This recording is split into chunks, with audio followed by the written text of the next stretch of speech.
சமூக நீதிக்கு உங்களுக்கு என்ன சம்பந்தம்? சமூக நீதி பேசுற நீங்கள் பொருளாதார அடிப்படையில் இடஒதுக்கீடு எப்படி கொண்டு வந்தீங்க? எக்கனாமிக்கலி பேக்வேர்டுன்னு நீங்க சொல்றீங்க, நாங்க சோசியலி எக்கனாமிக்கலி பேக்வேர்டு. நீங்க இந்த இடஒதுக்கீடு முறை எதற்காக கொண்டு வரப்பட்டதுன்னு முதல்ல முடிவுக்கு வாங்க. ஒருவன் ஏழையா இருக்கிறான்னா என்ன இந்த தெருவில் நடக்க விடல? ஏழையா இருக்கிறான் சீமான் அந்த குளத்துல குளிக்காதுன்னு சொன்னீங்க. நான் ஏழை, நான் கோயிலுக்குள்ள வராதுன்னு நீங்க சொல்லுங்க. நீங்க நான் தாழ்ந்த சாதி, இழி சாதி, ஈன மகன், என்னை பார்த்தா தொட்டா தீட்டுன்னு தானே நீ நடக்கவில்லை. அதுல தானே எனக்கு கல்வி, வேலை வாய்ப்பு, அரசியல் அதிகாரம் எல்லாத்தையும் பறிச்ச.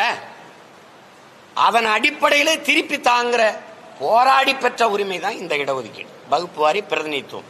இட ஒதுக்கீடுன்னு கூட சொல்லக்கூடாது. ஏன்னா நீ ஏற்கனவே இடம் தராம ஒதுக்குன, இப்ப இடம் கொடுத்து ஒதுக்குறேங்கிற. இட பகிர்வு, இட பங்கீடுன்னு தான் நீ சொல்லணும். இந்த ரிசர்வேஷன் கோட்டா போராடி பெற்றது இதுக்காக தான். திருப்பி நீ எக்கனாமிக்கலி பொருளாதாரத்தில் பின்தங்கிட்டான்னா பொருளாதார அளவுகள் மாறுமா மாறாதான்? இன்னைக்கு ஏழையா இருக்கிற சீமான் இல்ல ஏழையா இருக்கிற நீங்க நாளைக்கு அதானி அம்பானி ஆகலாம். ஆனா நான் அதானி அம்பானி ஆனாலும் நான் எவ்வளவு உயரத்துக்கு போனாலும் பறையன் தான்னா இது வலிக்குமா வலிக்காது? நாட்டின் முதல் குடிமகன் ராம்நாத் கோவிந்த் கோயிலுக்குள்ள போக முடிஞ்சதா? எங்க அப்பாவே சான்று. ஆக பெரிய இசை மேதைலாம் சொல்லக்கூடாது. இசை இறைவன், இசை அவதாரம். அவருக்கு நீங்க நாடாளுமன்ற ஒரு ராஜ்யசபா உறுப்பினர், மாநிலங்களவை உறுப்பினராக கொடுக்கும்போது பிடி உஷாவுக்கு, அப்பா இளையராஜாவுக்கு, இன்னொருத்தருக்கு யாருக்கோ கொடுத்துட்டு இந்த விளையாட்டு வீராங்கனைக்கு ஒன்று கொடுத்துருக்கோம். அப்பாவை கொடுக்கும்போது அவங்க என்ன பண்ணுவாங்க, தலித்து ஒருவருக்கு கொடுத்துருக்கோன்றாங்க. இருக்கு செய்தியில் வேணா நீங்க பார்க்கலாம். எங்க அப்பாவுக்கு தகுதி பார்த்து கொடுத்தியா, தலித்தும் கொடுத்தியா? அப்ப இவ்வளவு உயரத்துக்கு போய் தொட்ட ஒரு மகனுக்கே நீ சாதிய மேல அந்த இழிவை நீ போக்க முடியல, நீ எடுக்க மாட்டிய. அப்புறம் நீ சமூக நீதி எப்படி பேசுற? நீ என்ன உனக்கு சமூக நீதி இருக்கு? சமகால நீதி கூட கிடையாது.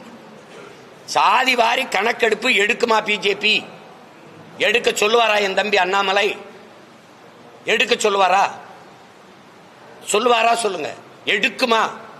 காங்கிரஸ்ல சகோதரர் ராகுல் காந்தி இப்ப பேசுறா அப்படி. ஏன்னா நேத்தான் கட்சி ஆரம்பிச்சு இப்பதான் எதிர்கட்சியா வந்திருக்க மாதிரி பேசுற. எடுக்க மாட்டார்கள். பெரியார் பேரை சொன்னவர்களே எடுக்கலையே. இங்க எதுக்கு இவங்களுக்கு என்ன சமூக நீதி இருக்குது?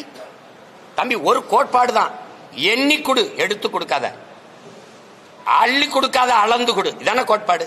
நீ கொடுக்கறதுக்கு நீ யார்? முதல்ல 10 பேர் இருக்க வீட்டுக்கு 10 பேர் சாப்பாடு அனுப்பு. அங்க 100 பேர் சாப்பாடு அனுப்பாத. 100 பேர் இருக்கிற இடத்துக்கு 100 பேர் சாப்பாடு அனுப்பு. 10 பேர் சாப்பாடு அனுப்பாத. இதுதான் நீதி. மாறி அனுப்புனா அநீதி. அதான் இங்க நடக்கிற சண்டை. அது தெரியாம நீங்க சமூக நீதிக்கு நாங்க என்னைக்கு எதிர்த்தோம்னா நீங்க என்னைக்கு ஆதரிச்சிருக்கீங்க சொல்லுங்க.